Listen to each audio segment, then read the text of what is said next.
Testing. All right. You can cut out that other. Hey, yo, aim. Yeah. Run it up, Blondo.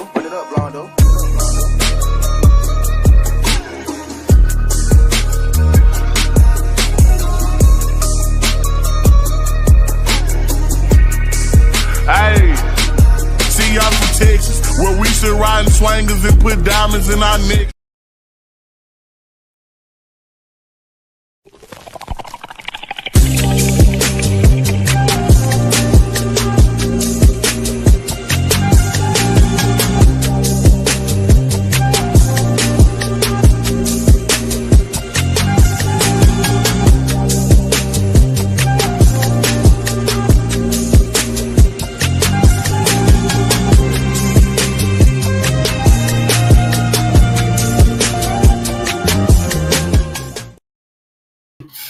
Good evening, everybody. It's your boy, Doc Holiday. We are here. It is Monday, August the 18th, and we are here for the season 5 premiere of HBCU Tonight. Make sure that you like the stream, comment, share. Most of all, subscribe to the channel. Get everything that you need, HBCU Overdrive. Let's see who we got up in here. Good evening. What's going on, Mr. Quay? How you doing? What's up, DC? What's happening? Look, I done had a good break. Last show I did was with my fellas over at the Gathering Old Man podcast. My man Troy, hopefully he's trying to get some stuff going on with the Roku, so he is trying to upload the shows on Roku, which I'm gonna see if I can try to do that myself. But hey, I'm right now sticking to what I know. That's all I know. But other than that,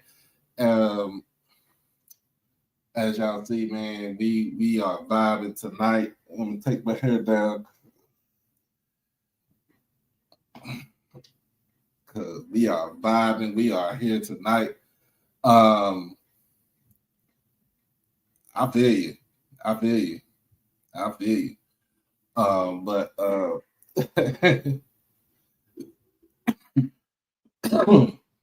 but we are gonna have a ball tonight, man. It is Monday. It is already the good week of football season starts this weekend. There's of course the MEAC SWAC challenge, which is in prime time on Saturday night again on ABC between North Carolina Central and Southern University.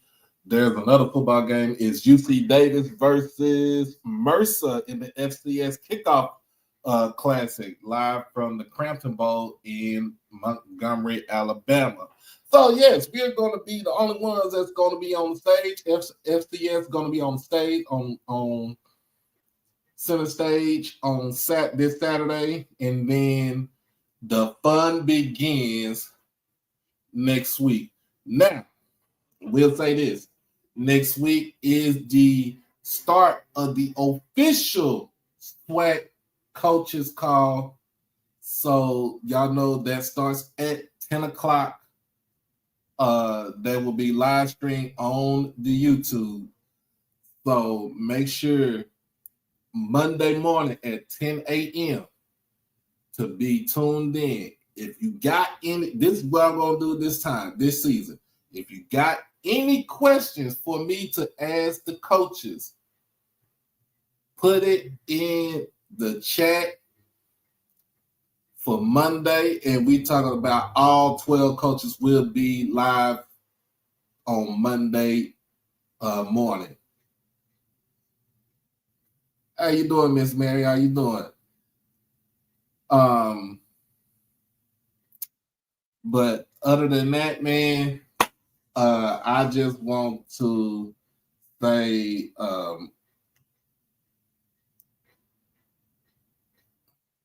it is good to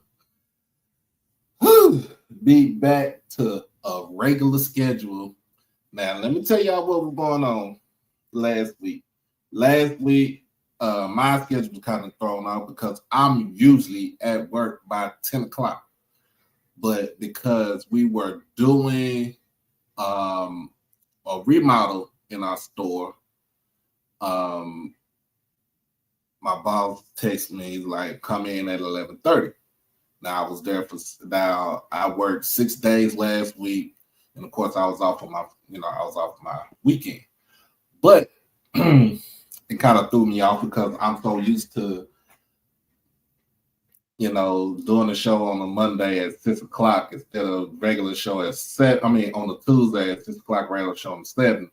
But it threw me off because I don't work on Sundays. I don't work on Mondays, but I had to work Sunday and Monday. So it's like, hey, whatever it is, we just try to get through this. But it kind of threw me off, threw my sleep off. Couldn't really get no sleep. Not saying that it's hard to work overnight. I like working overnight. It basically gives me a time to just chill and just basically just work. But I just want to say we did finish our store remodel. It came out looking good. So I just want to congratulate everybody that's at my store on Beltline in Philly and Irving, Texas. But yeah, man, it was good remodel and everything. Got a lot of stuff done.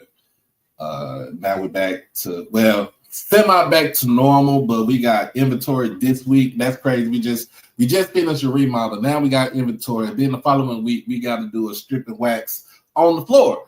But good thing about this is I work when I get off on Friday. When they start doing the counting on Friday, I'm going home. I'm going home. Whenever they finish up, that's when they finish up. And make sure, yes, it's time to let them know. Let them know what's going on. Also, if you are on the Twitter, make sure you hit that follow button and then come on to the YouTube side and hit that subscribe button. We try to get to, we're close to 2,800. We like 50 subscribers short of 2,800. So let's get the subscribers up. I've already said this week for Saturday, I will do a pregame. I will do a halftime, and I will do a postgame show on Saturday. This Saturday is the week HBCU Saturday night. So it's making its premiere again for season 3 tonight. So on Saturday night. So make sure that you don't miss that. Also, make sure if you want to donate to the cause, because hey, we still gotta pay bills over here at the channel. So make sure you hit that donation button. It will be greatly appreciated. And of course, y'all already know it does not go into the pocket. But other than that, man, let's go ahead get this good commercial break. We'll be right back in just a second. It's your boy Doc Holiday. Become a subscriber on HBCU Overdrive on YouTube, and you can follow me on all social media platforms at HBCU_Overdrive on Twitter and Instagram. You can catch me on TikTok at Holiday1925 and on Facebook under my real name, David E. Smith Douglas. Also, when you become an exclusive family member, you get all the membership perks. You get all the exclusive members only videos, early access to new videos, member shout outs, and members only live chats. And also you can get birthday shout outs on here and win member when you become a subscriber. You can also hit the donation to the Cash App at HBCU Overdrive. You can hit the PayPal David Smith 1925, and you can hit the Zelle David E. Smith 30 at gmail.com. Remember, all proceeds go towards the channel, not the pocket. All right, we are back, y'all. Man, appreciate everybody for joining us tonight on the show for the season 5 premiere, HBCU Tonight. I can't believe that it's been 5 seasons now. So I can't believe it. It's been 5 seasons. So man, I'm so blessed. I'm so overjoyed. Hey, it is what it is, y'all. It is what it is. But let's get into, y'all know we got the news coming up, HBCU news right now. But before we do that, y'all remember, starting next week, we will start talking about Division II HBCU football. So make sure y'all tune into that on next Wednesday. Again, Saturdays is nothing but game time. Saturday game time. Pre-game, halftime, post-game. So whatever game is the game of the week for me, that's the game that we're going to be watching. So again, pre-game, halftime, post-game, Saturday. Remember, make sure y'all get that put on your calendar. Don't forget about it.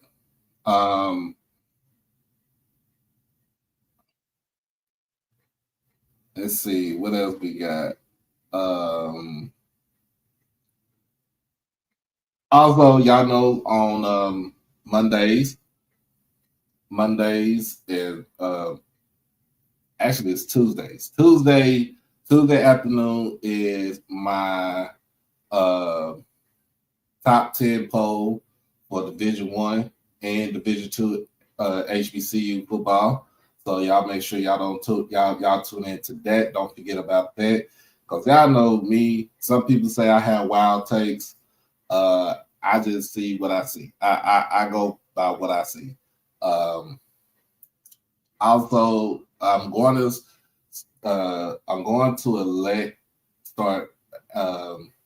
get a couple of people to put their votes in. That way we can actually have like an actual first place vote, second place vote, third place vote. And we can go ahead and kind of be real legit with this, y'all. Be real legit. All right.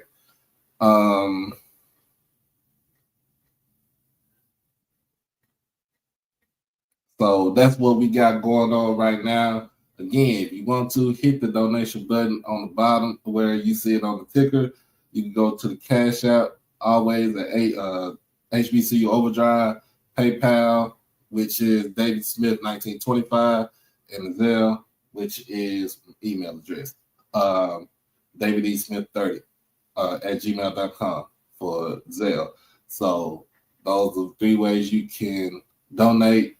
Outside of YouTube, if you want to still use YouTube, you can always put in a super chat, a super sticker to donate to the channel. Because like I said, it goes to the channel, not to the pocket. And it's, like I said, it's very appreciative to do that. And also helps with like equipment, travel expenses. So don't think that this is not, whatever y'all donate, it's basically I filed this on taxes. So this is, I filed all this stuff on taxes. So y'all just understand this is legit. Okay.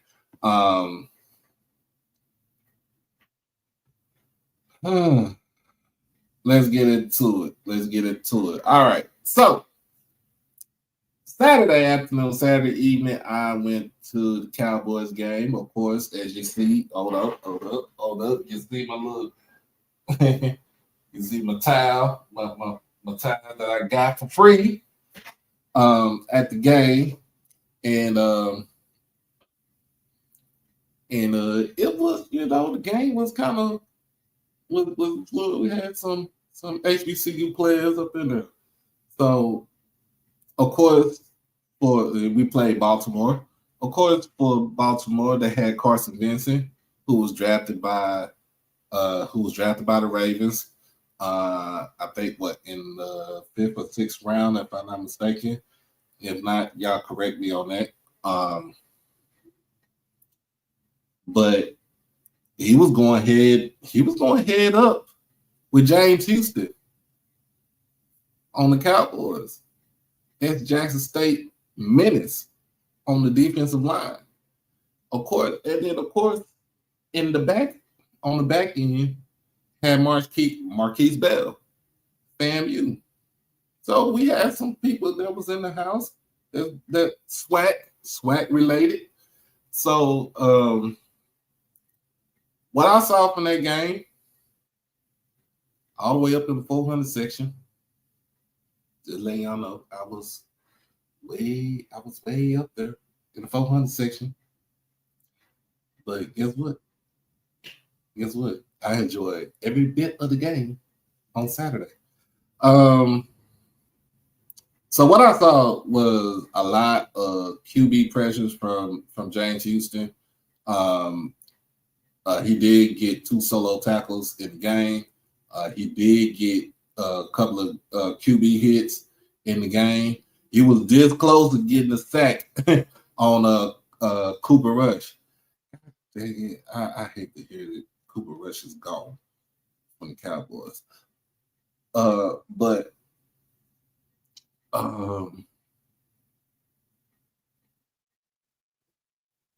the battle was between him and Carson Vincent. Carson was playing on the left side, playing left tackle, which is his natural position. I don't really see him playing right tackle, or they can probably shift him in to play a guard position. But I see him playing, tackle and being developed into a real strong starting left tackle for the Baltimore Ravens. James Houston came in and pretty much gave that battle was a battle we saw. The last time we saw them battle was in 2021. TJ, there would be no Cowboy slander on the channel. No Cowboy slander. What's going on, Dr. Israel? But what I see at the game, James Houston was giving it to Carson Vincent, and then Carson was holding his own in the game. When I looked at the stats, I think Cooper Rush didn't even get sacked in the game, which was kind of surprising because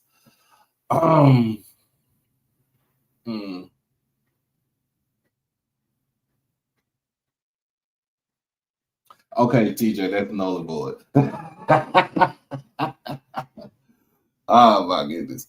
But no, but I throughout the whole game, man, it was a battle between those two right there. Marquise Bell did some things on the back end, but other than that,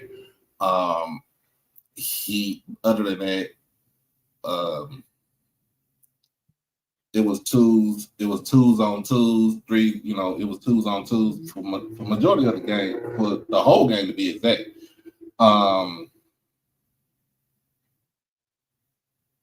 So that's what I saw as far as with that battle, and it was a good fought battle. Even though my boys lost 31-13, shit, it's preseason. Dak didn't play.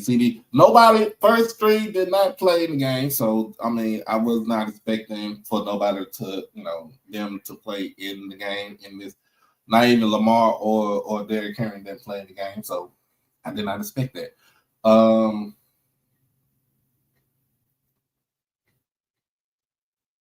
But that battle between James, Mr. Houston, and Mr. Vincent, it was a great battle between those two young men. So Carson Benson is going to be a real problem once when he fully gets developed, like footwork, punch power, just getting better in the pass protection will be is what he's going to be working on. We all know that he can run block. He can run block his ass off. He is a baller when it comes to run blocking. But that's what I saw in the game. Jay Houston is still going to be the problem because he's going to give opposing offensive linemen nightmares. I will say this: he kind of does need to switch out. If he's that close to the line, he probably needs to put his hand in the dirt. But if he's off the line, yes, he's going to stand up, be a stand-up rush in. So that's what I saw from the game on Saturday. It was a very good, interesting game on Saturday. So I can't really say anything bad about it. But other than that, it was just preseason. Regular season starts in 3 weeks, so we shall see. Other than that, Shedeur did not play this past weekend on this past Saturday because of an oblique injury. So he should be back by the end of this week. Well, he should be back this week to practice with the team and should be out there to play the final preseason game for the Cleveland Browns. But they did name, from what I heard, Joe Flacco the starting QB for right now until one of those QBs get developed. Until they're ready to be out there on the field and they can get acclimated with the speed of the game. That is the issue. That is the thing about when it comes to players coming out of college, going into the NFL. It's always going to be the speed of the game instead of just using your natural ability to make plays and tackles, catches, whatever. The speed of the game is going to get to most of everybody. But by the time, probably maybe by the third or fourth game, the game should be able to slow down for them. Where, to me, the game should be able to be slowed down, where they get the understanding, the concepts, the routes, the defensive assignments, line adjustments. We shall see what happens with that. But it's always going to be the speed of the game that gets rookies the most. Now there is history going to be made this season, and it's coming out of Itta Bena, Mississippi. HBCU football program makes history with first female player. This was written by Wally Pitt from HBCU Game Day. Mississippi Valley State's football roster just got a little more historic. For the first time in the HBCU program's history, a woman will suit up for the Delta Devils. Her name is Nina Schicks, and she's not here for a symbolic gesture. She's here to compete. From early morning workouts to full contact drills, Schicks has earned her place in the locker room, becoming a trailblazer for Mississippi Valley and the Southwestern Athletic Conference. The team teased her arrival back in April on the team's official Instagram account, which posted a video of the 5'7" sophomore kicker from Boxmeer, Netherlands, speaking with head coach Terrell Buckley and defensive pass game coordinator Mario Edwards Sr. and we got to say senior because Junior's still playing football. Before attempting and making a field goal in front of her new teammates, the caption read, "When we said new era, we meant it. Join us in welcoming our newest kicker to the team." So Shix arrived at Valley last season, 2024, as a women's soccer team defender, playing in 10 matches with 3 starts. She also competed on the women's tennis team last spring, though she won't return to the Devil Edge soccer roster in 2025. She'll now take her shot literally in football. The Delta Devils already have 3 other kickers on the 2025 roster: returners Nicholas Stevens, Marco Josevic, and Indiana State transfer Marco Dudek make up the crowded specialist room. Last season, Josevic converted 20 extra points, went 4 for 9 on field goals, including 2 block kicks, and drilled a long 51 yards while handling kickoff duties. Stevens was listed as a punter but didn't see live attempts, and Dudek, who previously played at College of DuPage and Florida A&M, redshirted the 2024 season. That depth means Shix will have to fight for her spot on the field, and by all accounts, she's ready for it.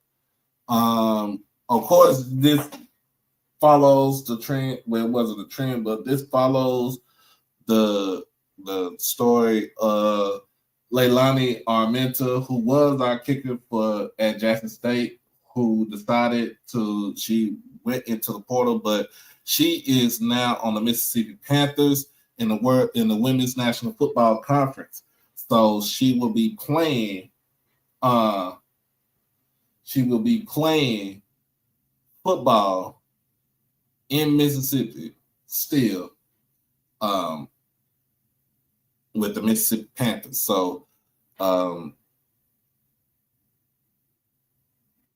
this is still a momentous occasion on both sides.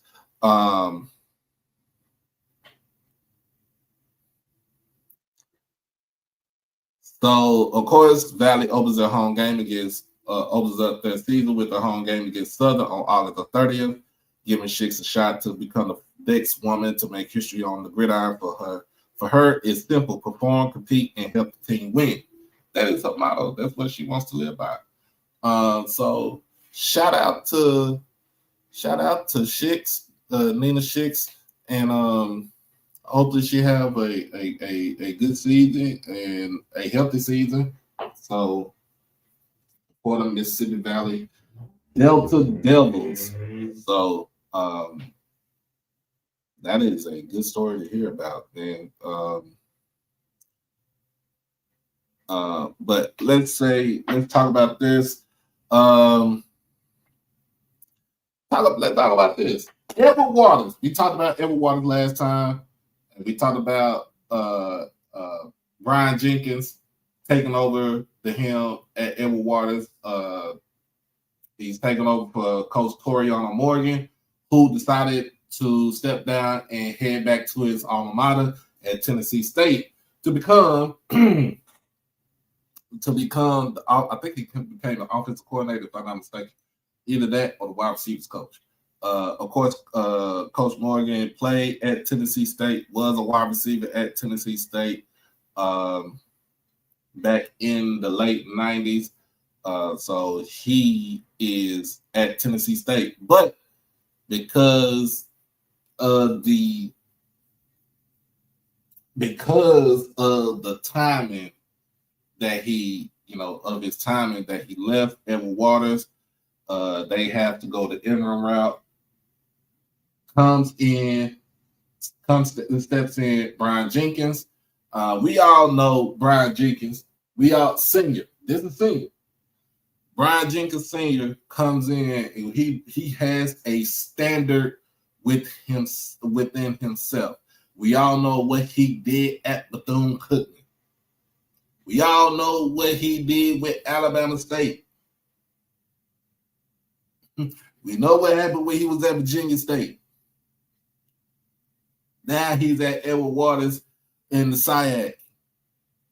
Of course, he came out and introduced Eric Dooley who's on the sideline again as the offensive coordinator.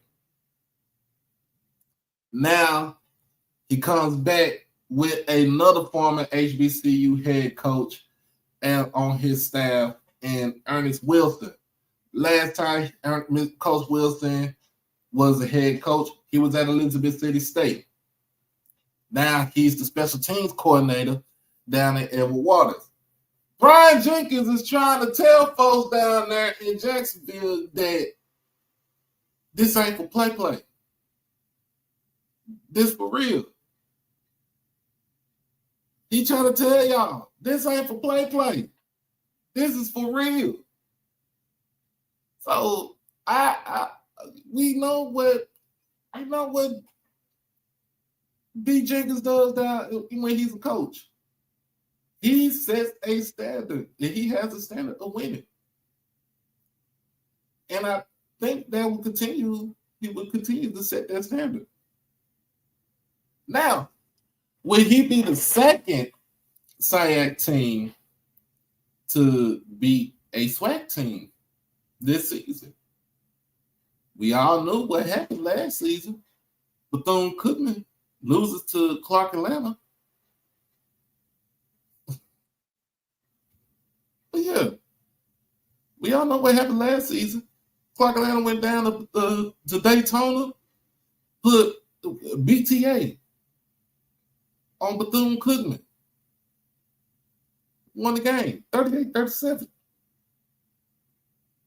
Told folks, hold my beer. Can this be the second time that a SWAC team goes to the Daytona and beat Bethune-Cookman in their home, on their home field? It could happen again. Now, of course, we see they got Noah Bowden down there. Okay, he's not no, he's a name to be on notice. I think he starts first game of the season. He has a person that's that he knows very well, and Eric Dooley as his OC. Hey, I'm telling y'all, if Coach Jenkins get the team together the way he wants to get it together, and he goes to Daytona and beats Bethune-Cookman, first and foremost, that would be the death knell for Coach Raymond Woody.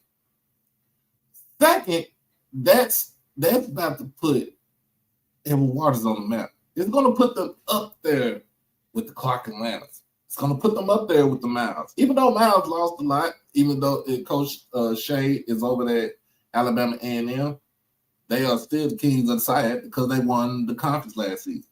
They'll put those up there. You still have your Fort Valleys. You still got your Albany States. Albany State's predicted to finish first.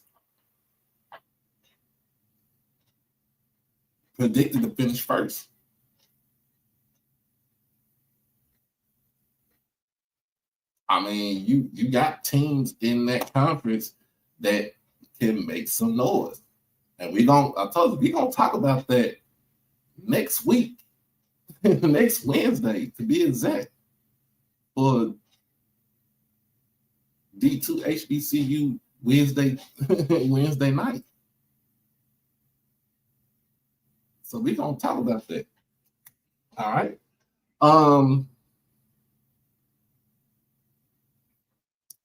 But they do start the season off next week. I don't know who the opponent is, but they do start the season next week. Word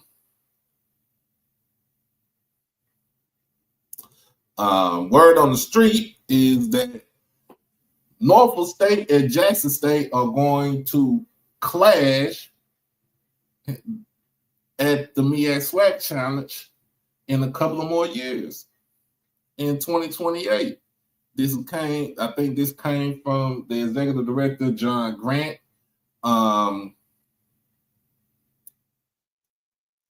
If Michael Vick is still at the school, that's the thing. He's still there. But this would be very interesting to start the season off against Norfolk State in 2028 for Jackson State. You never know. It might be a preview for a Celebration Bowl this year or next year. You never know what's going to happen in due time. This was 2 days ago. This is brought to you by HBCUsports.com. Kendrick Marshall with the writing with the think piece. Shout out to my man Kendrick Marshall and Ken Rashad and them guys over at HBCU Sports. In an exciting announcement for HBCU football fans, John Grant, executive director of the Cricket MEAC SWAC Challenge and the Celebration Bowl, revealed that Jackson State will face Norfolk State in the 2028 HBCU Conference Clash. MEAC SWAC Challenge, premier football event showcasing top teams from the Mid-Eastern Athletic Conference and the Southwestern Athletic Conference, has grown in stature under Grant's leadership. It has grown. I would say this, especially putting those games on, having it on prime time on ESPN, which that's still, and not even just ESPN. It's on. I think it's on ABC to be exact.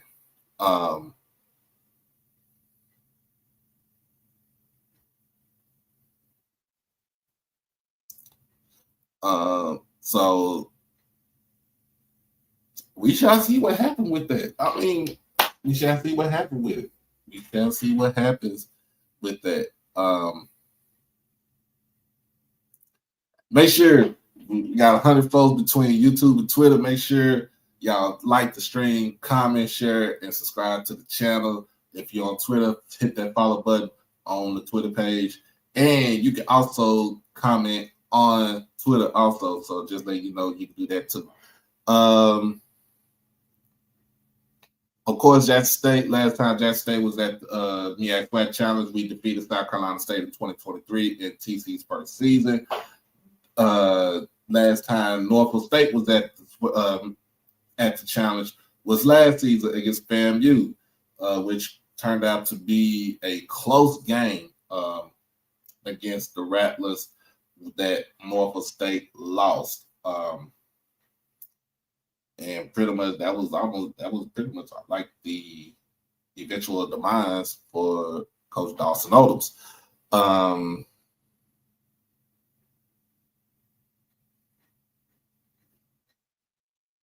Let's see what else we got. What else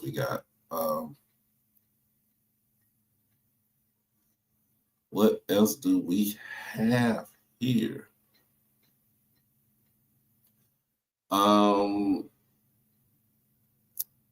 All right, this week. If you are heading into Texas, make sure, first of all, you hydrate because it's been hot as hell out here. And then second of all, make sure you have your tickets for the National Band Battle of the Bands that will be taking place in Houston, Texas at NRG Stadium.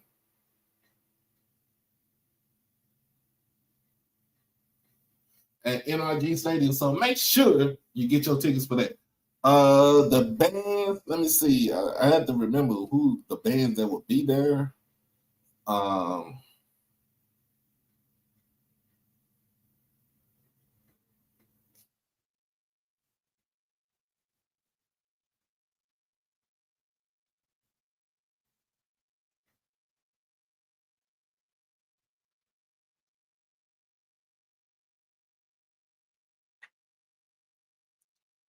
All right, look, let me see who's gonna be there. National Battle of the Bands. They already got. See the participants. You got Alabama A&M marching maroon and white. They will be down in H-Town.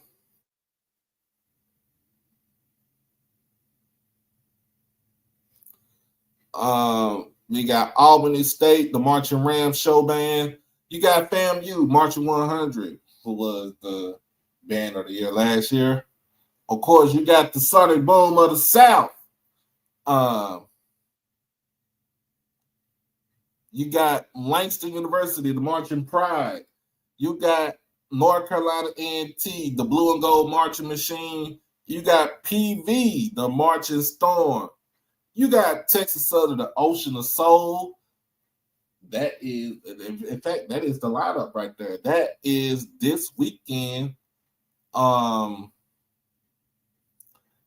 It would be on the, what's it, the 24th, the 23rd, 20.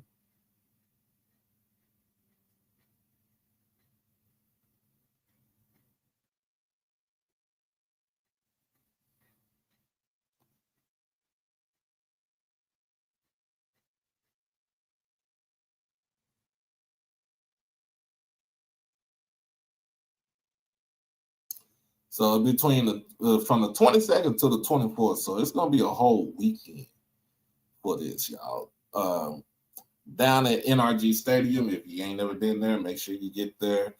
The Battle of the Bands is on the 23rd. They got a lot of things going on that whole weekend. But if you are going this weekend, make sure you get your tickets. Tickets are like $37. In the 300 section for right now. And I'm looking in the 200 section. To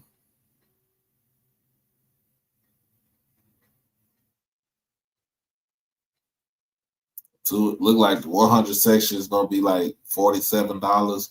So yeah, make sure y'all get y'all tickets if you're coming to Houston. Make sure if you driving to Houston, make sure you pay attention to Texas driving, because let me take that back. Make sure you pay attention to Houston driving, because them Negroes can't drive shit down there. Just letting y'all know. Just letting you know. Boom. I don't know. I was like, I don't know what they gonna do. All I know is I had my shiesty on. I had my shiesty ready when I was at the game. I told Jerry I was coming for him. Hey, you better pay that man. Pay that man.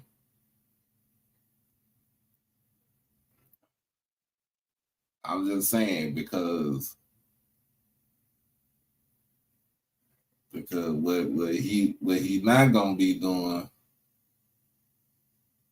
he not gonna be doing. He ain't gonna be doing that bullshit, because I'm just gonna say, fuck all that. Nah, I don't. That's what I'm gonna be saying. Fuck all that. I don't care. I do not care. Pay that man. Pay that man. Pay him. Give him some money. We need to get him his money. Get him his share. Give him what he owed.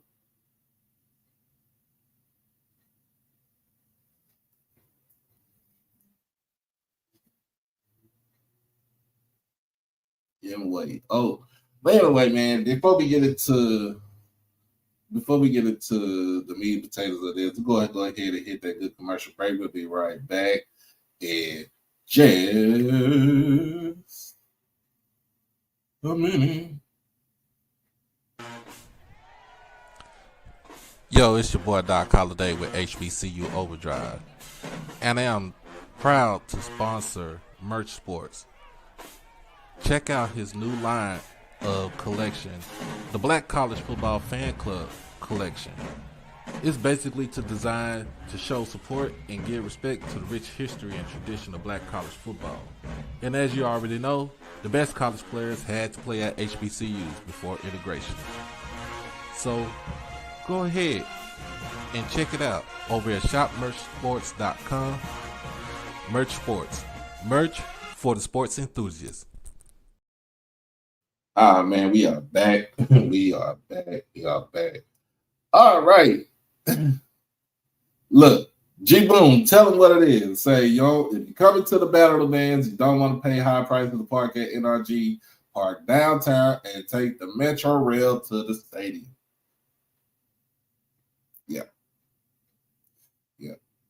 Save you some money. Save you some money. Save you some money. All right. So earlier this morning, I was on the MEAC SWAC challenge call this morning.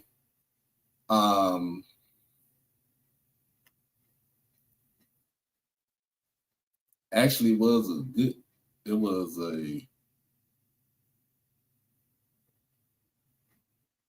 a good coach's call to let everybody know. So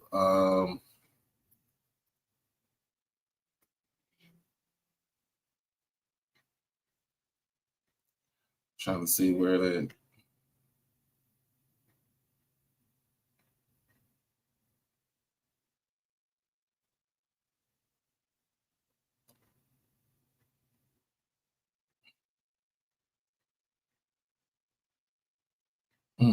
let's see, because I do got a subscription for that.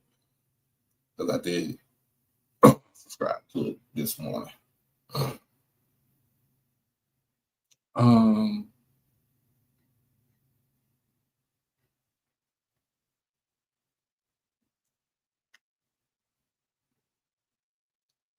But yeah, I just, we was on there. Coach Oliver from North Carolina Central and Coach Graves from Southern was on the call as we asked questions. Pretty much had some good takes from it from this morning. I'm trying to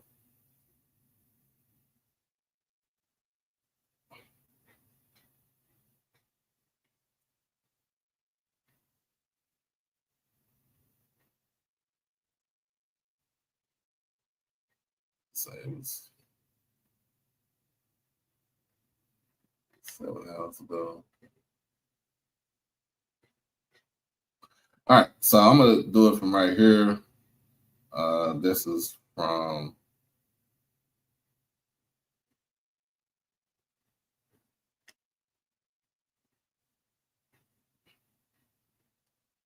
and I'm gonna start when Coach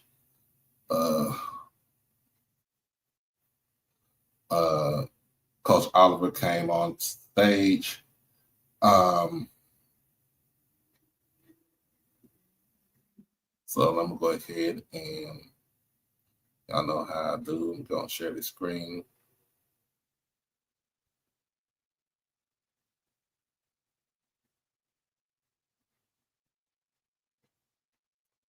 Hopefully I can get this week. I can get Josh Sims on here talk about North Carolina Central football and where they are headed.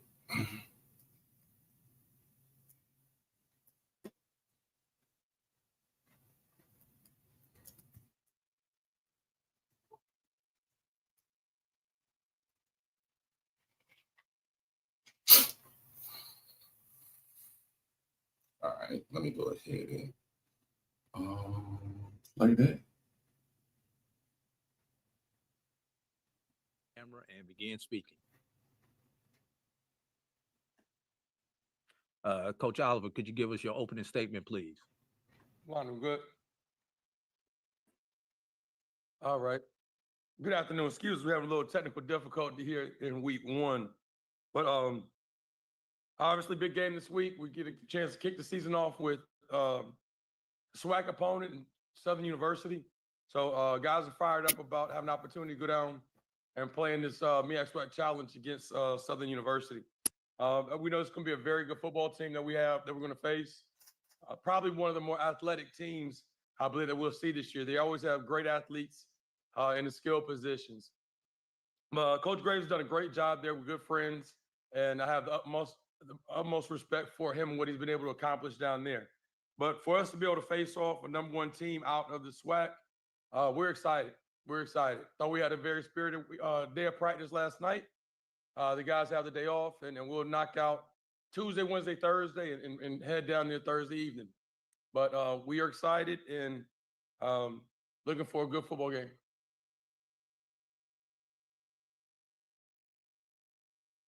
With that, Coach Oliver, could you could you give us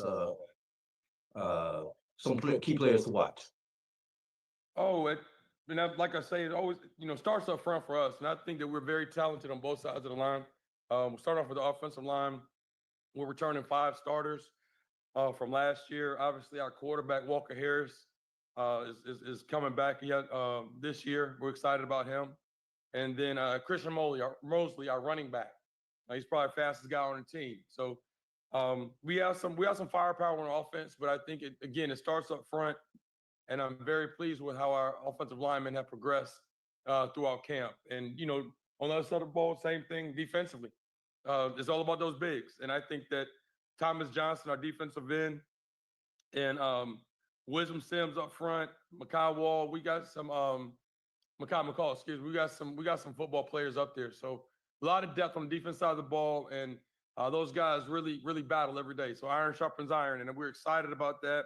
And then on the second level, you have Max Urin, veteran for us, has played a lot of snaps. And back in, you have Jelani Vassell and Malcolm Reed, 2 of the leaders back there. So we got some players, man. We got a good football team. I'm excited, but we got to put it all together this weekend.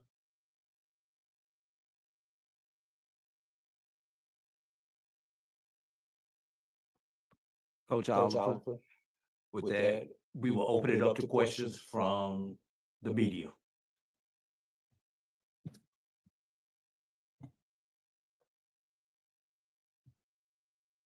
We're not going at it. Okay. I was just double checking. Okay, I saw your card. That's what made me double check. All right. First person we will go to will be James Hill. Hold on one second. Can y'all mute that, please, man? Coach Oliver, I hope you and everybody there in Eagles Nation are well. Atlanta has been good to you in terms of your team coming in, working hard, winning Celebration Bowls, and even playing well in this classic. Can you talk a little bit about this challenge and why it's special with 2 blue bloods, and again, the opportunity to win a game and compete on that national stage right off the top? I think, James, you hit the nail on the head. Obviously, for us to be able to play on the national stage, 7:30 prime time, I think we're gonna be the only show in town. So it's gonna be a whole lot of eyes on us. And then, I'm really excited whenever we get a chance to play really good opponents. I love competition and never shy away from it.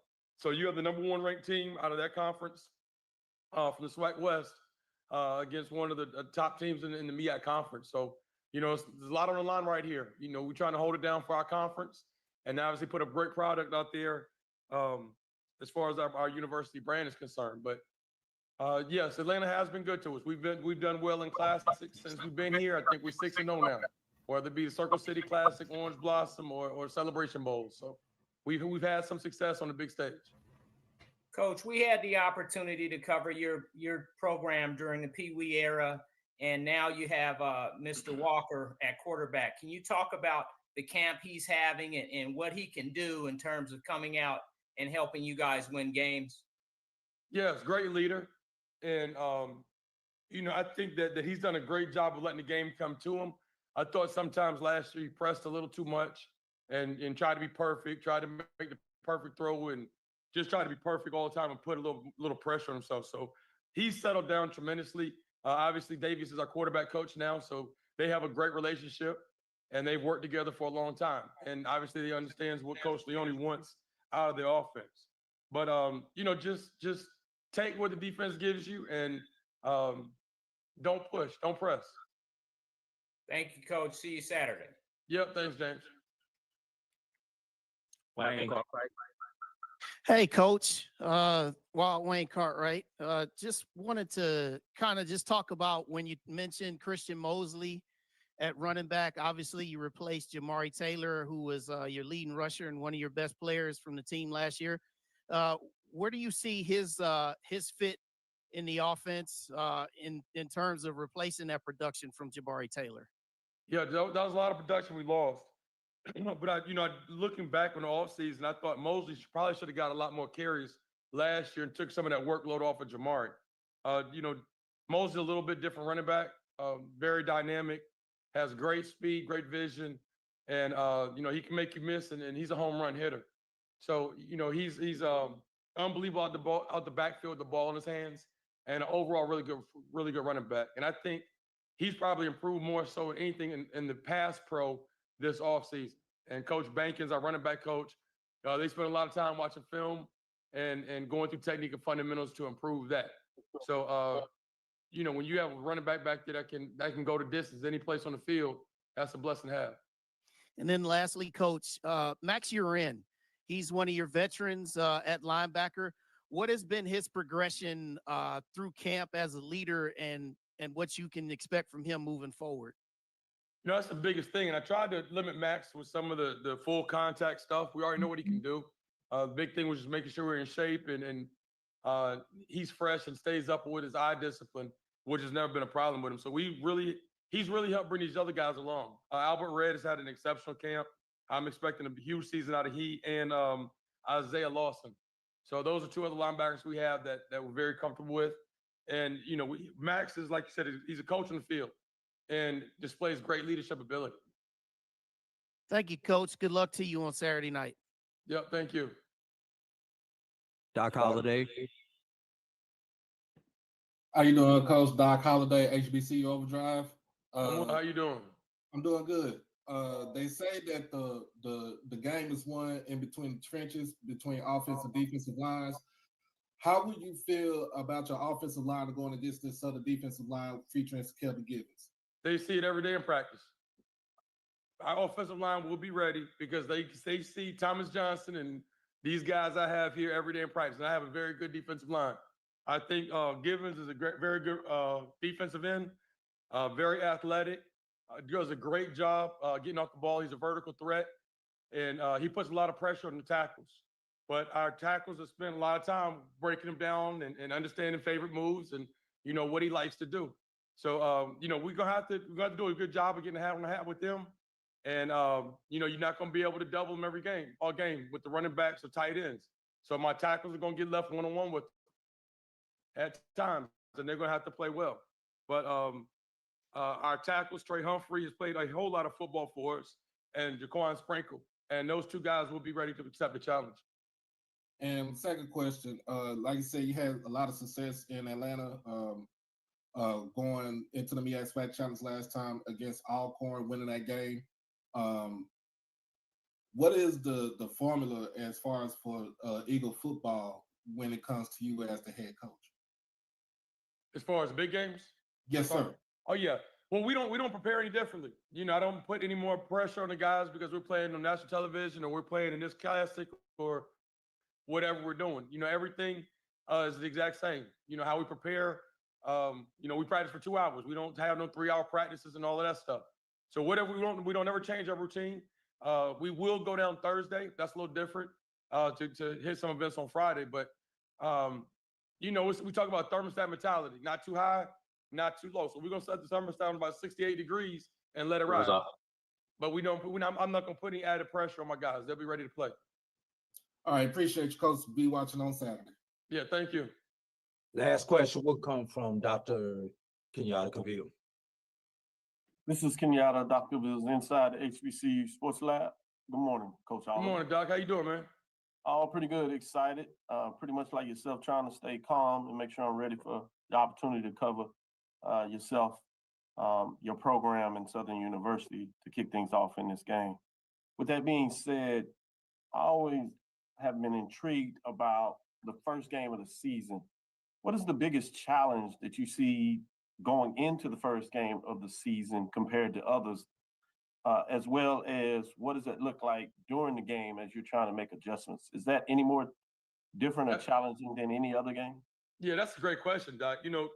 Obviously going in with this transfer portal now, you really don't know who Southern has. You don't know. You look at their signing class and try to follow that a little bit and go back and look at their roster and research and watch film. So we watched film on all these transfers they've had come in. Both quarterbacks, we had a game plan for both of them. But you just don't know. And the big thing is going to be about us and taking care of the football. We can't have crazy penalties and get behind the sticks. And you just have to play good, sound, clean football. And it's going to be all about Central. Eagles can't beat Eagles. Now, obviously, my coach is going to have their hands full. Once we kick that thing off, in-game adjustments are going to be crucial. So we have to hurry and figure out, who can do what they're trying to do, how they're trying to attack us on both sides of the ball. Yeah, my coach has got to go to work there. No doubt about it. Thank you, Coach Oliver. It's an honor to cover you. I just want to say I check my mail every day, and I've been dejected, I guess is the term. But I know there's a way that you'll uplift me. So with that being said, I look forward to covering you, and good luck this Saturday. Hey, I'm sending you a Coach Over Scheme shirt today. All right, appreciate it. As soon as I get out of here, I'm going to send you a Coach Over Scheme shirt. I appreciate you, Coach. And I expect you to wear it on Saturday. All right, I have it on. I certainly I'll try to put it on for the next show. Like week of our new media coordinator. That's really, I think, a really good. All right, man. That was from Coach Trey Oliver, man. Look, he feels like his team is ready. He feels like Walker Harris has kind of matured and basically kind of got this calm effect now that Davius Richard is his actual quarterback coach.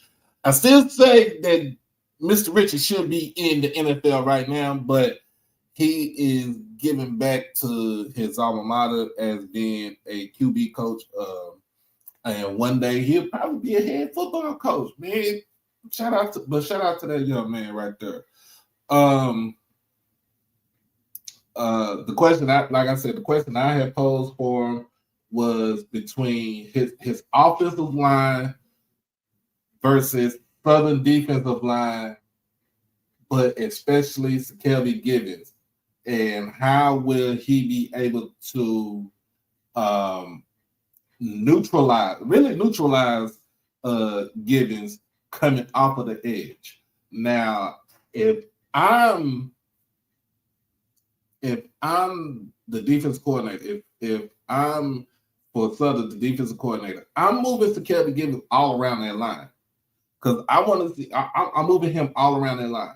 I probably have him stand. I wouldn't even put his hand in the dirt. I probably have him come as a stand-up rush in. I probably have him coming through like the A gap or B gap, as like almost like an outside linebacker. I would put him on the left. I would put him on the weak end. I would put him on the strong end. I would probably put him, a little bit on the inside a little bit. Like if I'm the defensive coordinator for Southern, I'm trying to confuse and befuddle Central's offensive line, because I want to make sure if I'm Southern, I want to make sure they know. I want to make sure that this man is somewhere in position to make plays on the defensive line. I want to make sure that I really confuse the offensive line and kind of confuse Walker Harris, because you don't know where this guy's going to line up at. What I'm saying is, don't be so vanilla because you're trying to create havoc. You're trying to create havoc for that offensive line as a defensive player. And don't get me wrong, Southern has a good defensive line. They have a great defensive line. If you really think about it, I think they were top 5 in some defensive statistics in defensive categories, but don't sleep on that defensive line. I'm just telling y'all.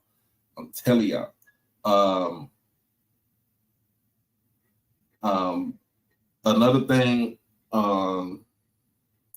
while Wayne was asked about starting inside linebacker, Uriah going up against pretty much trying to go up against that run game for Southern, what they're going to try to do with that run game. Now, we know Southern has a good defensive line, but Southern also has a offensive line that is very effective when it comes to running the ball. When it comes to Southern's offensive line, they are road graders, okay? They're not as well in pass protection. We've seen that for the last couple of years. They're not as well versed in pass protection. 21 die coming, incoming.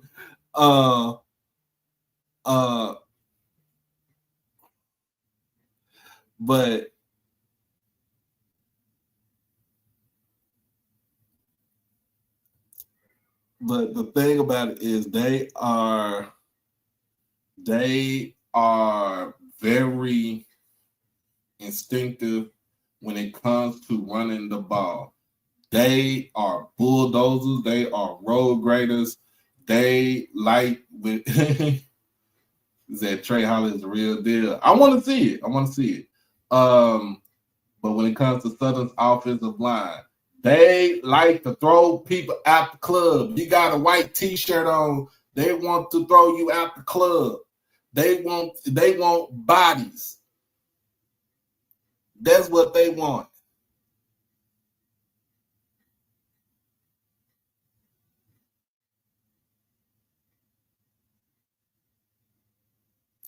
That's what they want. They want bodies. They want to kick folks out the club. When they do, especially if they get into their screen game, they're gonna have a big back in the wild somewhere. They want to pretty much punish that offensive line. They want to punish that defensive line for North Carolina Central. That is a question. That is a true question. Can Southern score enough points in this game? I think they can. I think they can. I think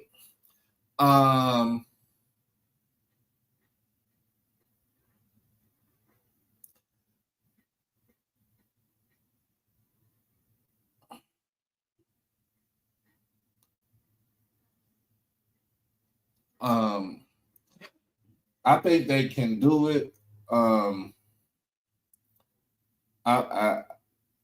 I think they have to score at least 30 points in this game.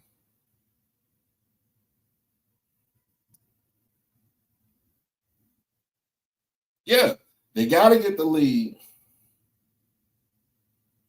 They have to get the lead.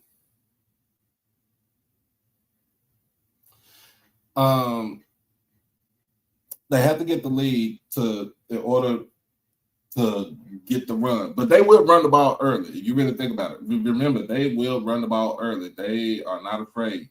Now, my thing is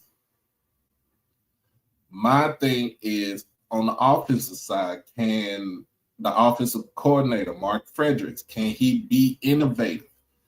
Can he come up with some sort of trick plays? Can he come up to be more dynamic? Displaying Jalen Woods' arm instead of his legs all the time. Can he do that? Can he do that? Can he do that? Can he display Jalen Woods' arm instead of him trying to use his legs? He has to be creative. Yes, he has to be creative on offense. Now, with North Carolina Central, their main weapon from last season, Jamari Taylor, he's over at University of Virginia now. The man had the kid had over 1,000 yards last season. He was a dual threat running back when it comes to running and receiving, and he was also good in the blocking game when it comes to pass blocking. So, what will it be for North Carolina Central to replace that type of productivity right there? Coming into this contest this Saturday. To play good defense, control the line of scrimmage. They have to throw enough to keep them off balance of those. Yeah. But at the same time, to me, Mark Frederick has to be able to be more innovative when it comes to his offensive play calling. That's been the issue for Southern for the last 5-6 years. Now, I'm about to fast forward it to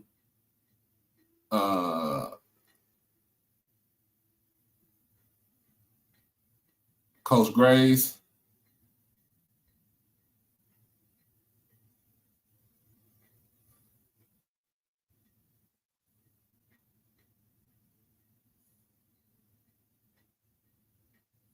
Morning to everyone.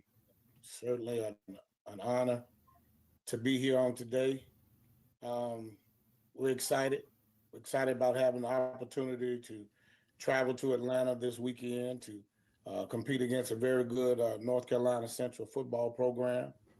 Coach Trey Oliver, and I go back a number of years. He's a personal friend of mine. He's a really good coach. He's doing a really great job at North Carolina Central. I know he has his team and he's getting his team prepared to play a really well-coached football game. And we and my coaching staff are working extremely hard to do the very same thing. We're excited about having an opportunity to play on national television. We'll be the only show in town, ABC, representing Southern University and the SWAC conference. And we're just excited to have that opportunity. With that being said, Coach Graves, could you give us some of the key players to look out for on this Saturday? And if you want to drop who that starting quarterback is going to be, go ahead and drop that too.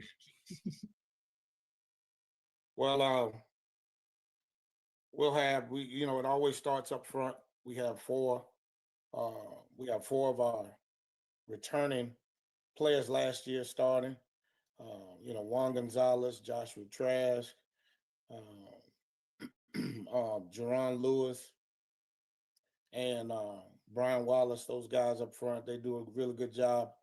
Coach Damon Nivens did an excellent job really getting those guys going last year that led us to make our run to win the Western Division. And then, of course, on defense, we have, of course, everybody knows about Kelby Gibbons. Kelby Gibbons is our defensive end. And we have Jerome Wallace, who's another defensive end on the other side who played well for us last year. And then inside, we have Zach Yassine.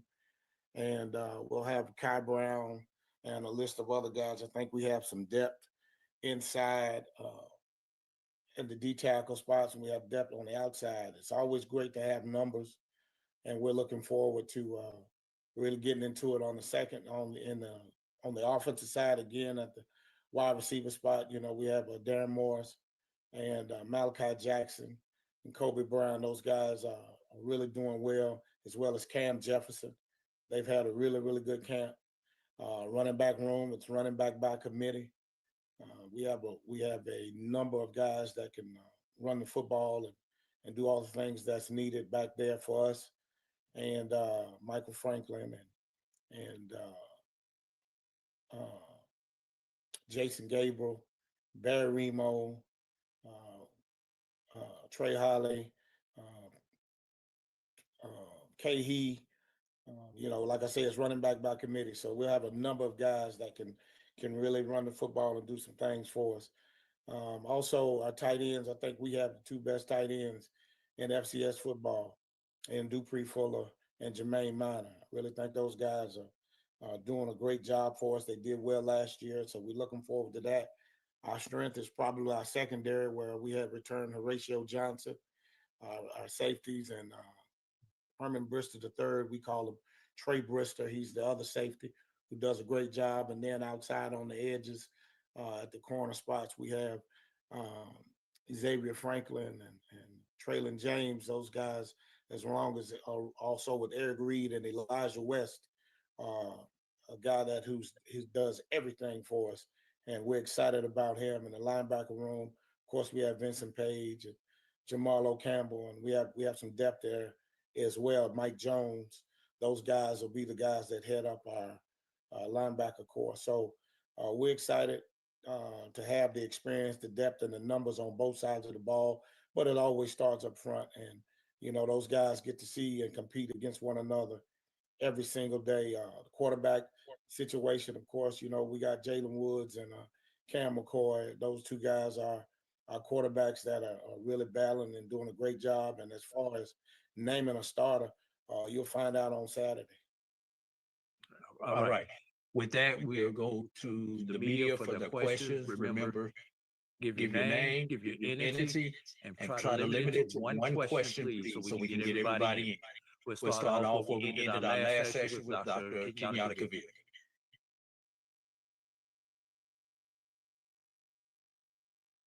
Good morning, Coach Graves. Good morning, Doc. How you doing? Oh, pretty good. This is Kenyatta, Dr. Bills, inside the HBCU Sports Lab.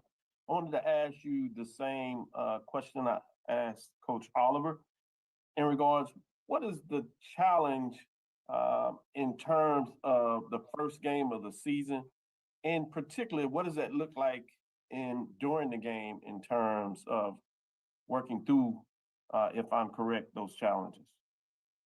Well, it's like anything else, the first is always a situation where you have to deal with adjustments.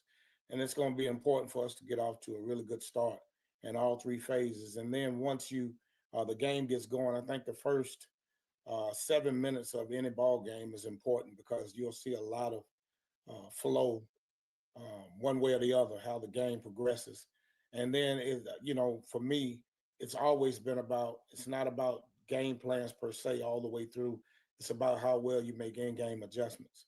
And so we got to go out and we got to execute the game plan from the beginning. And then what you do is you make in-game adjustments based on how the game is going. I think sometimes you get caught up into, hey, they're doing this, what you've seen on film, and they may be totally different during the course of a game. So now the thing is, how do you adjust?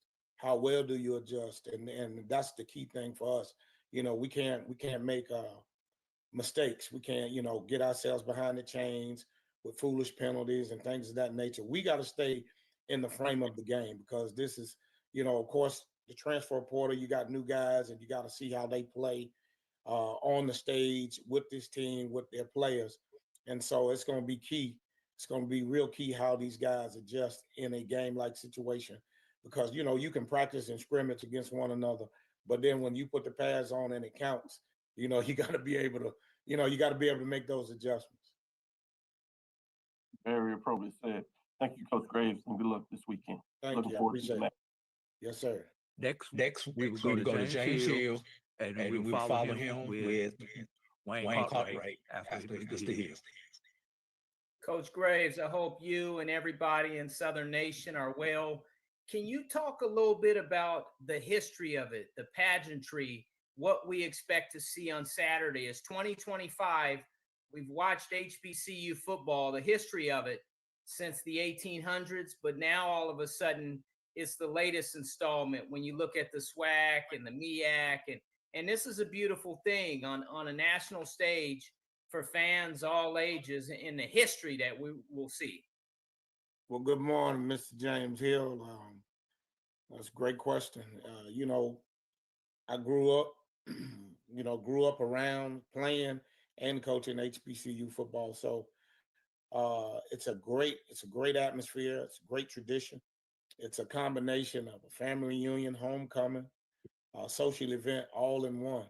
And to have an opportunity to play against a very good football program with a storied tradition like North Carolina Central, Southern University, we have a great tradition as well. We have a great history. We have a very storied history. And, we love to have an opportunity to go out and compete against other great programs in the HBCU world as well. And so it's going to be exciting. The Jaguar Nation is fired up. We travel well. It's called the Jaguar Nation for a reason.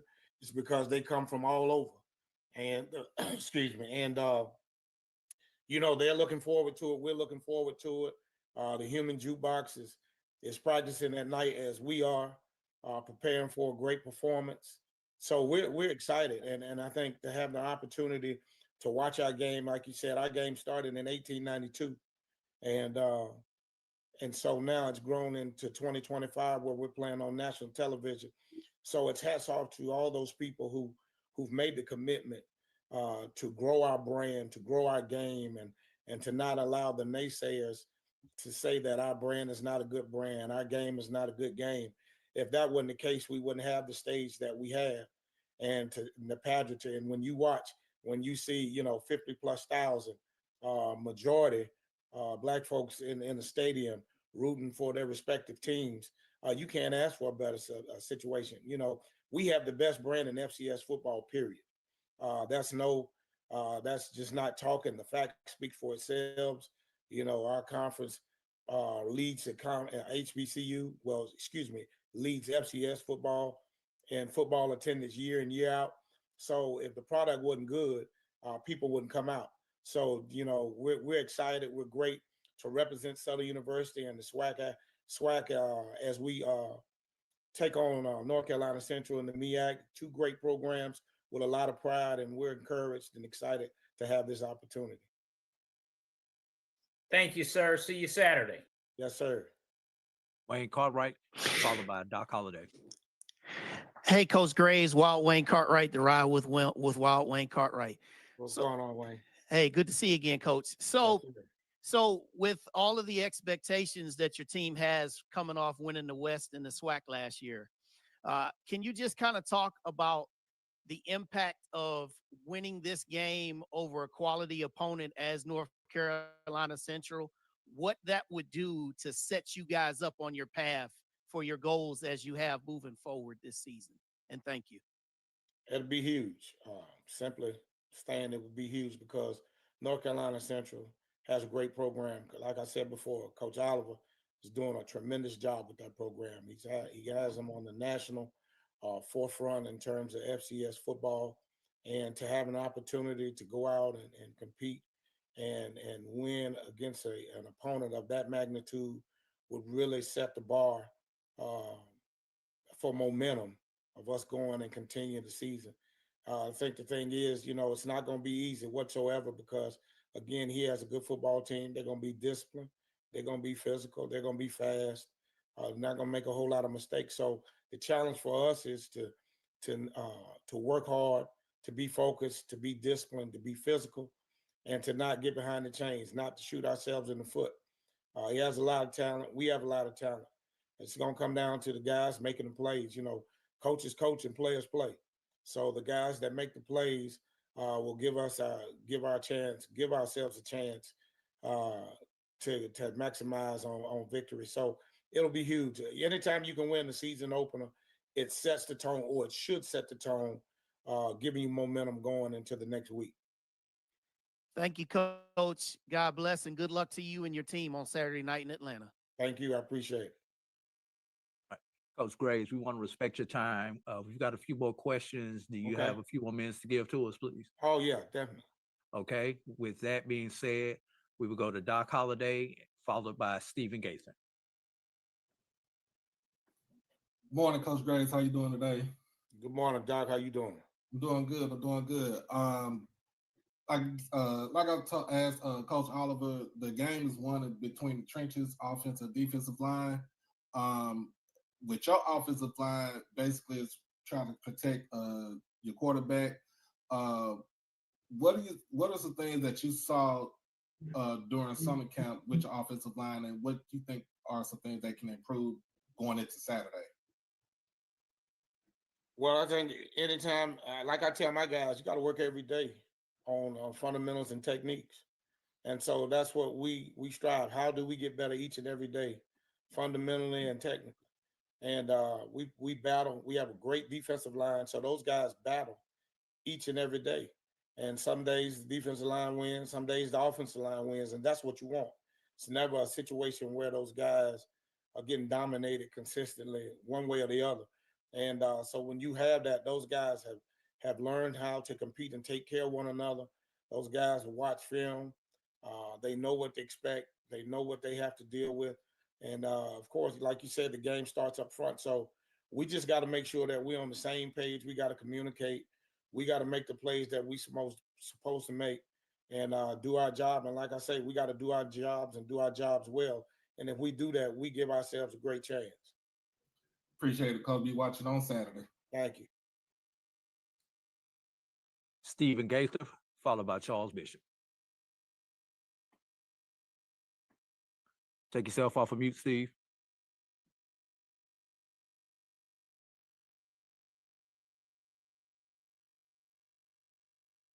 Go ahead, Steve. We still can't hear you, Steve. I'll tell you what, let's go to Charles Bishop while Steve works on his audio, and then we'll come back to Steve Gaither. How you doing, Coach Graves? I'm doing well, Charles. How you doing?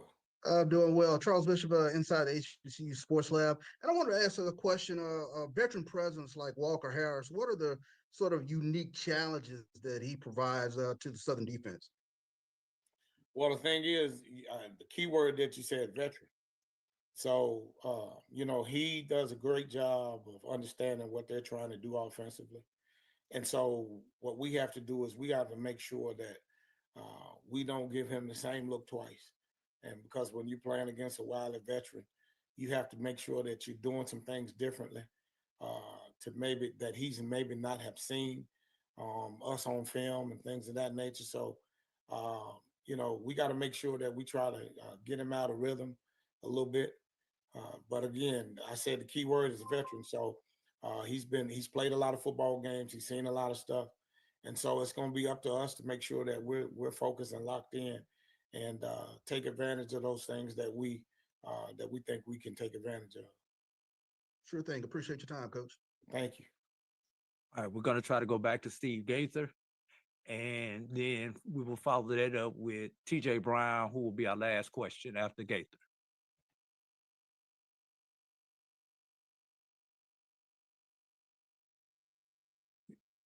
You take yourself off mute, Steve.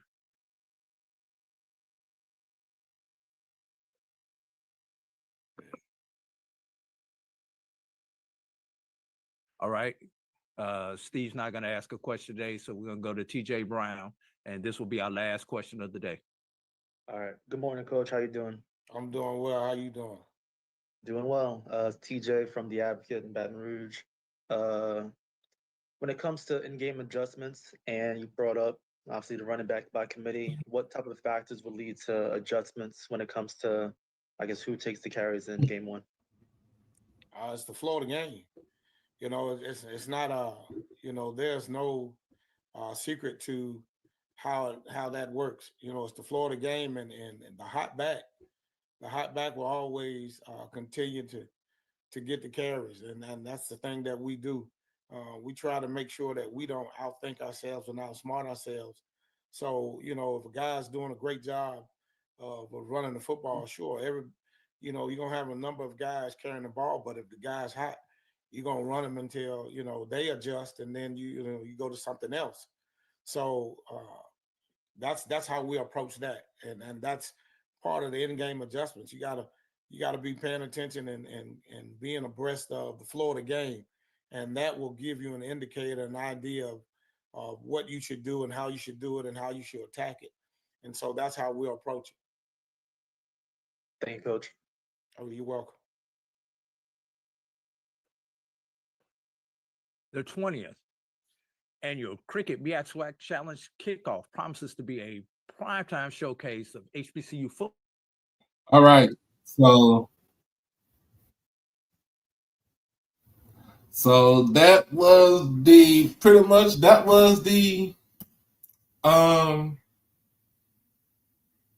press conference, virtual press conference today. So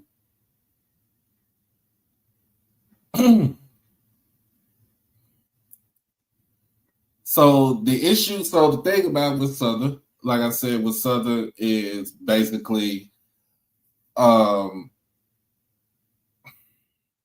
can the offense be more innovative? Can they become more be able to throw the ball a little bit more, not too much rely all on the run as they always do? getting no problem. Getting the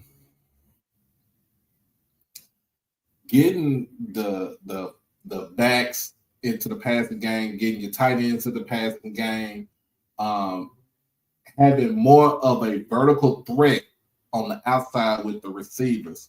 That is my only questions that I have for Southern on the offensive side.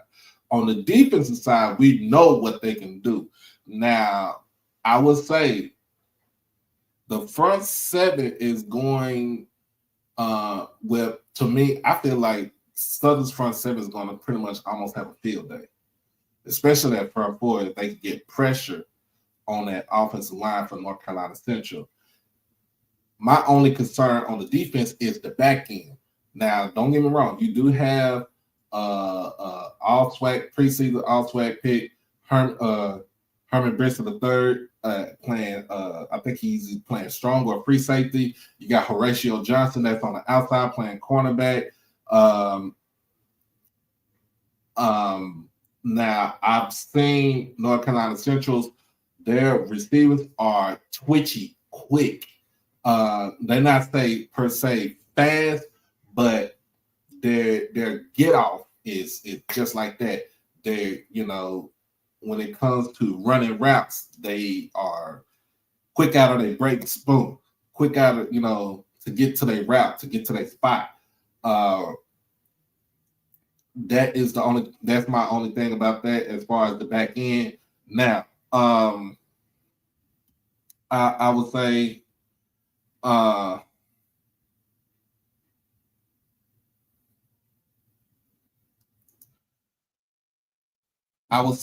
this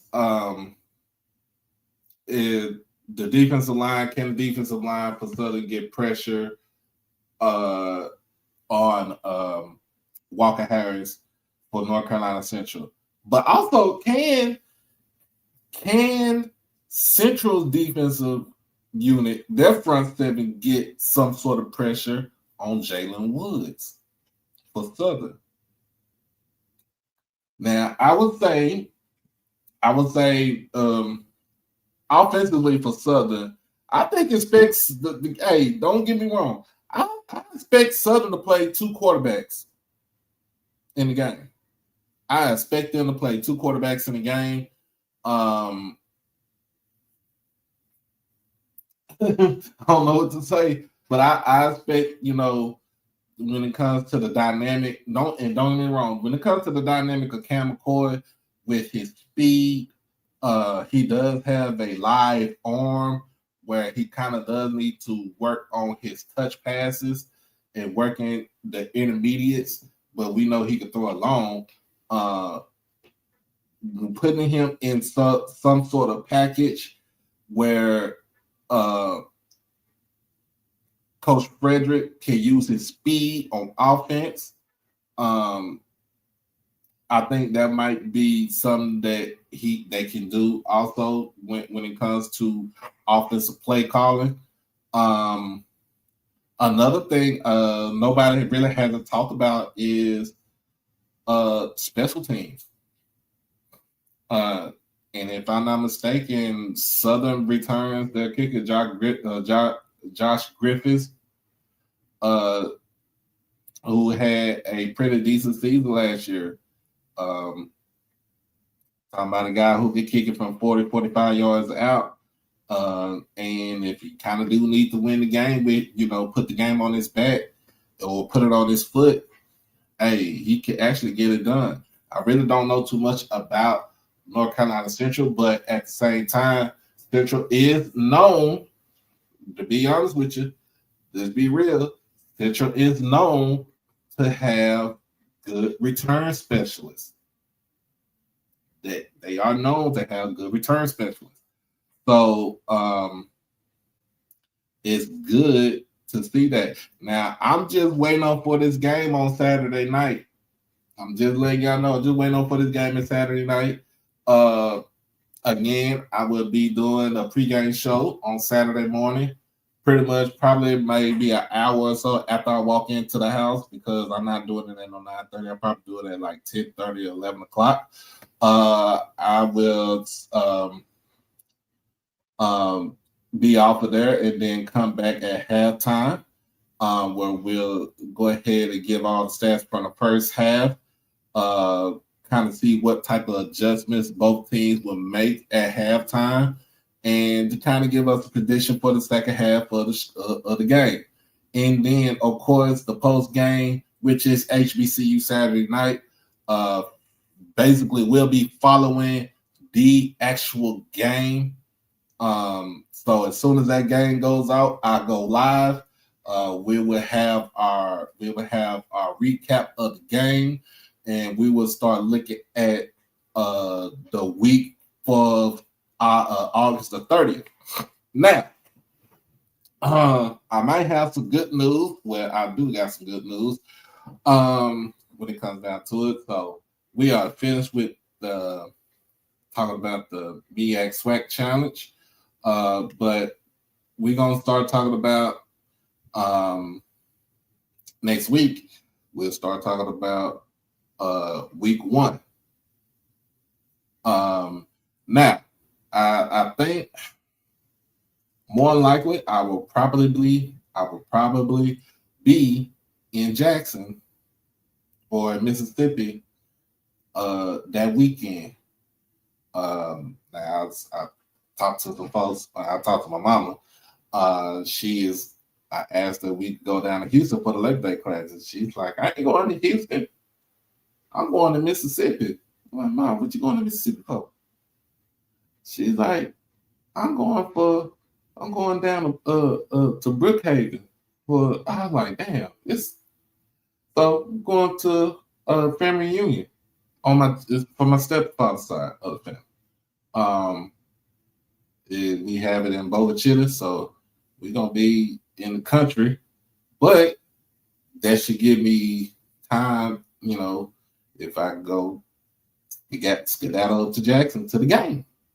Hey, more than likely I will probably be in Mississippi next week. Of course, we're gonna have, on the way, we're gonna have to make a pit stop in Grambling, scoop up my niece, so she could come with us, because why? It's Labor Day weekend. It's Labor Day weekend, so they gonna be out. They ain't got no class on Monday. They gonna, hey, it's Labor Day. So more likely I will probably be on the Zoom call, in Mississippi on my phone, trying to do that with the for the coaches call next on Monday. Well, no, that will be Tuesday. I take that back. It will be Tuesday because that's Labor Day weekend. But next Monday, which is the 25th, that will be the first conference call for the SWAC, coaches call for the SWAC. I think also for the MEAC will be next week. Also, they ain't saying nothing back to me, so I really don't care. But more than likely, I will probably be in for Labor Day weekend. I'll probably be in for in Jackson for the game. Oh, shout out to my man E. Terrell, QB2. Hey, QB2.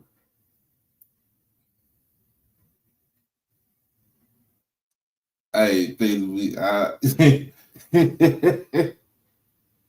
I gotta come up with some stuff, man. I gotta come up with some stuff for come up with some stuff. And hey, that might sound good. Get ready for HBCU football.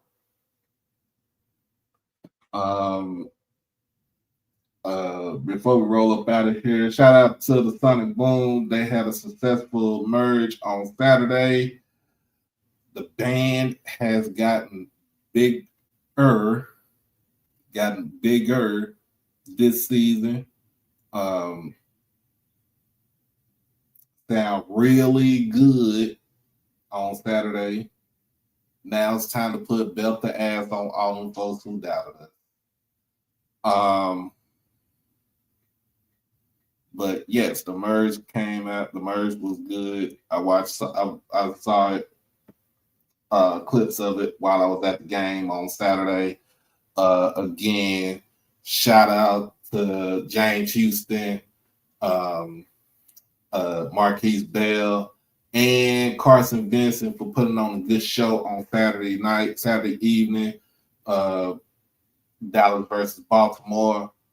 Even though my boys lost, it was still a good showing. Good battle between, like I said, it was a good battle between Carson and James in the trenches, and Marquise Bell doing what he does on the back end in the defensive backfield. Last game of the season, last preseason game is this Saturday. Let's see. I think we go to Vegas, if I'm not mistaken. I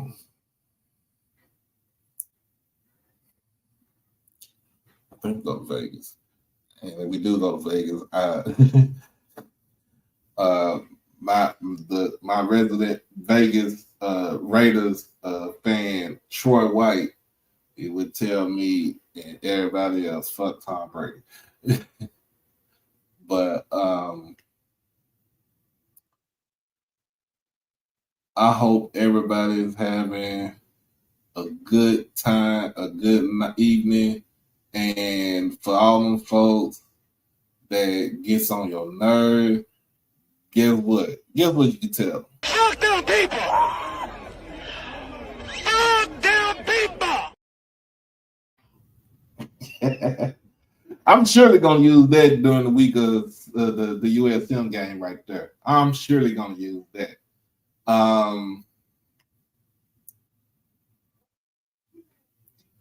Yeah. So North Carolina Central and Southern will be squabbling on Saturday. Yeah! They squabbling out there now. Yeah! They'll be squabbling on Saturday night on prime time. ABC, make sure you don't miss it. It's at 7 p.m. Central, at 8 p.m. Eastern. Make sure y'all don't miss that, man. Also, look, I'm IHL. I want y'all to get this shit right with picking our president. Because if you don't, this what we gonna tell y'all.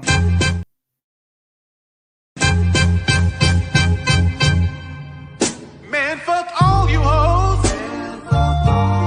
Fuck you and your mammy and your granny too. And fuck all you hoes. I'm sick of this shit. Fuck all you hoes. And fuck all you. Don't give a damn, bitch, what you wanna do. And fuck all you hoes.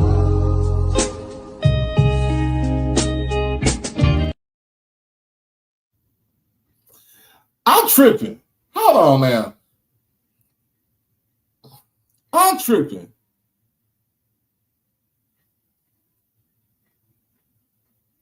I'm calling something by their real name. Fuck all that. Fuck all that. Hold on. I only did that. I just did that to be cordial because I was on the call this morning. But they will always, forever, will be Baton Rouge Tech. Oh my God! What the hell? What was I even thinking of this morning? Other than just thinking, I'm being respectful, but shit, I'm on my podcast now. Baton Rouge Tech.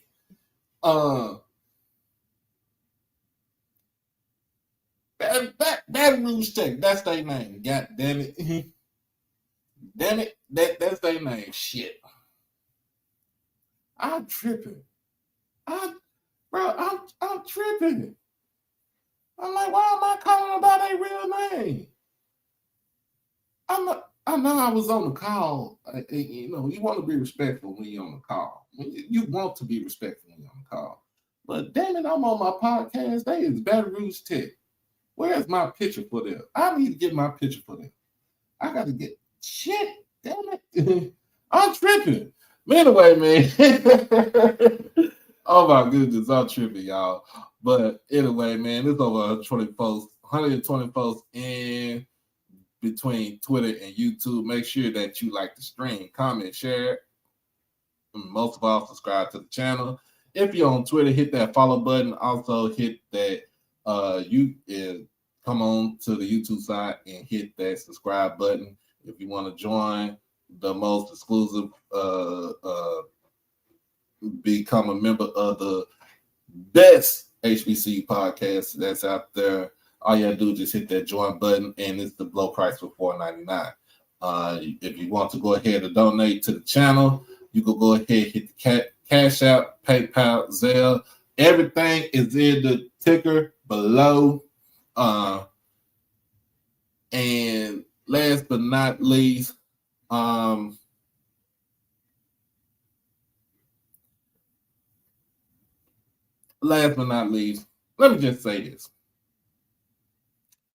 me just say this.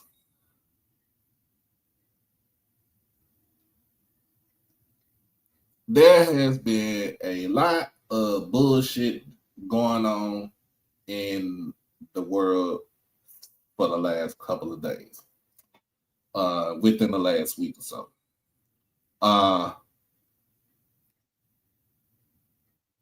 Yes, next time come on, yes, I need some practice updates. But what's going on in DC should basically be a crime against humanity.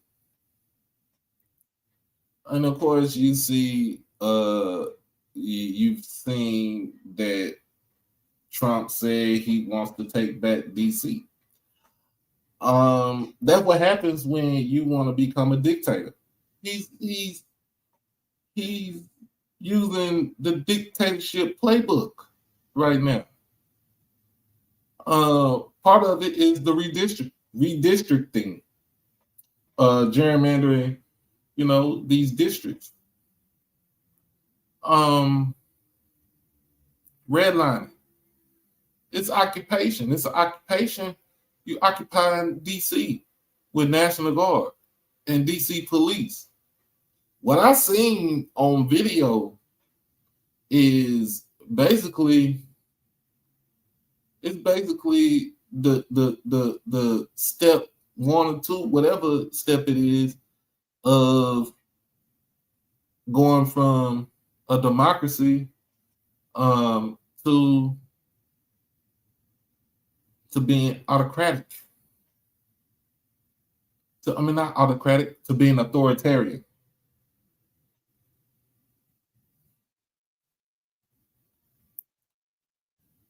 You got people just walking down the street in DC. They not doing nothing. They minding their business, and they getting stopped by police for what? For nothing.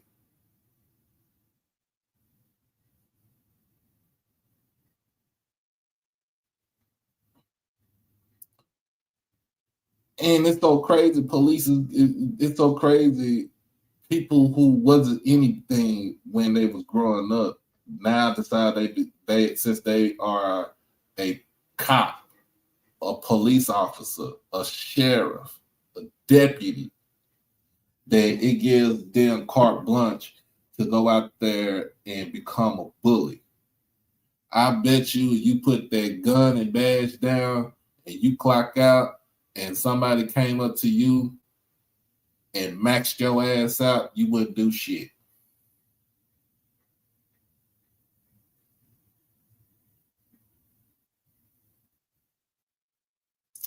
Wouldn't do nothing.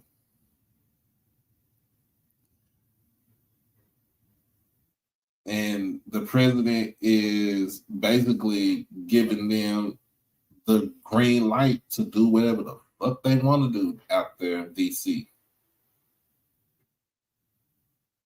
Because he knows that there's no crime in DC like that. From what I heard, crime is going down in the DMV, the DC area to be exact. Crime is literally down in Baltimore. But because you got cities that are ran, most big cities are ran by Democratic governments, he doesn't want that.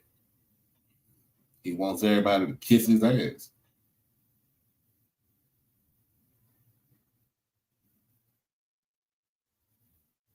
Yeah, I ain't saying going no Hispanic hood. They want to catch you slipping. They want to catch you outside, Kroger or whatever.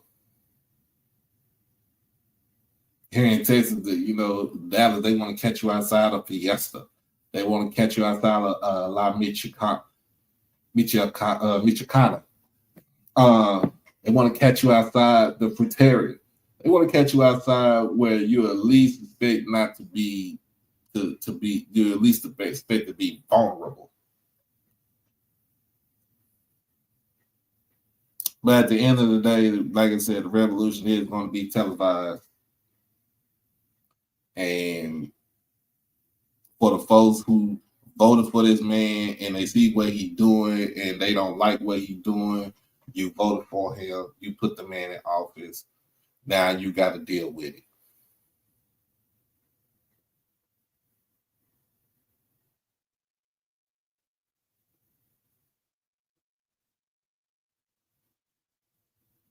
And then the man is talking about he wants to run for 2028.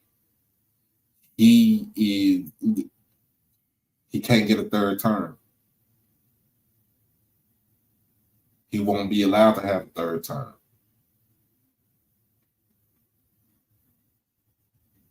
So it's time to actually put a stop to him. He only doing all of this because they know that he has, take away vote by mail too. Yes. He's only doing all this because he know he's in that Jeffrey Epstein list. He's on that list. He's on that list. So he's doing everything to distract everybody in the world, in the nation, that he is pretty much a pedophile. I'm saying just like it is. Him and Drake pretty much on the same level.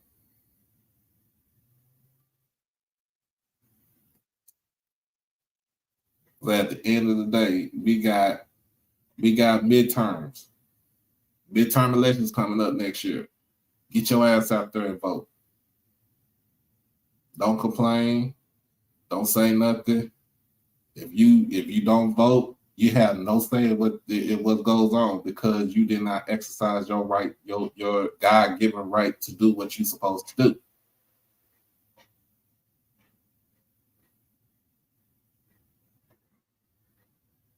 So y'all get out there and vote. Make sure that man, make it hell. Make it hell for that man right there. And protect Miss Crockett at all times, please. Please. That woman is the voice not just for my district, but not just for the whole state of Texas, but for the nation. Yeah, failure to vote makes you complicit. So, that is my rant for tonight. That is my rant for tonight. But as always, man, y'all be blessed. Y'all stay safe. Hug your loved ones. Love on your loved ones. Man, y'all already know what I'm about to tell y'all. Crash out on your kids and beat their ass out the penitentiary. Because if not, you're gonna be saying this every time that boy or girl get in trouble. No. What the fuck, y'all? God damn! God damn! God damn! What? Fuck! That's what's gonna happen. So, man, I just want to say good night. Make sure y'all let's get this to 100. Let's get this to 100 likes for tonight. Let's make sure we get to 100 likes for tonight. And let's make sure we can share this with other people, and we can get to 2,800 subscribers. We are on the up and up, y'all, because why football season is coming back this week for HBCU football. I'm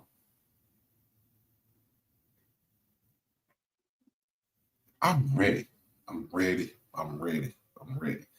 Also, make sure that you check out me and Uncle Said. He will be back on here with me.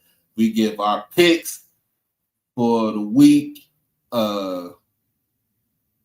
And so yeah, he will be back on here this week. So y'all make sure y'all tune in to that. But again, man, I'm your boy Doc Holiday. This has been HBCU Tonight, the season 5 premiere. I appreciate everybody for joining me. Make sure that you like, comment, share, subscribe, hit the Cash App, PayPal, or Zelle, donate to the channel because we got bills to pay up in here, y'all. We got bills to pay up in here. And last but not least, man, I'm just ready. I'm geeked up. Look, I'm geeked up.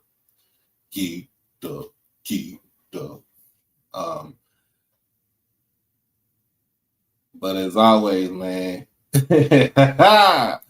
be easy, baby. Peace.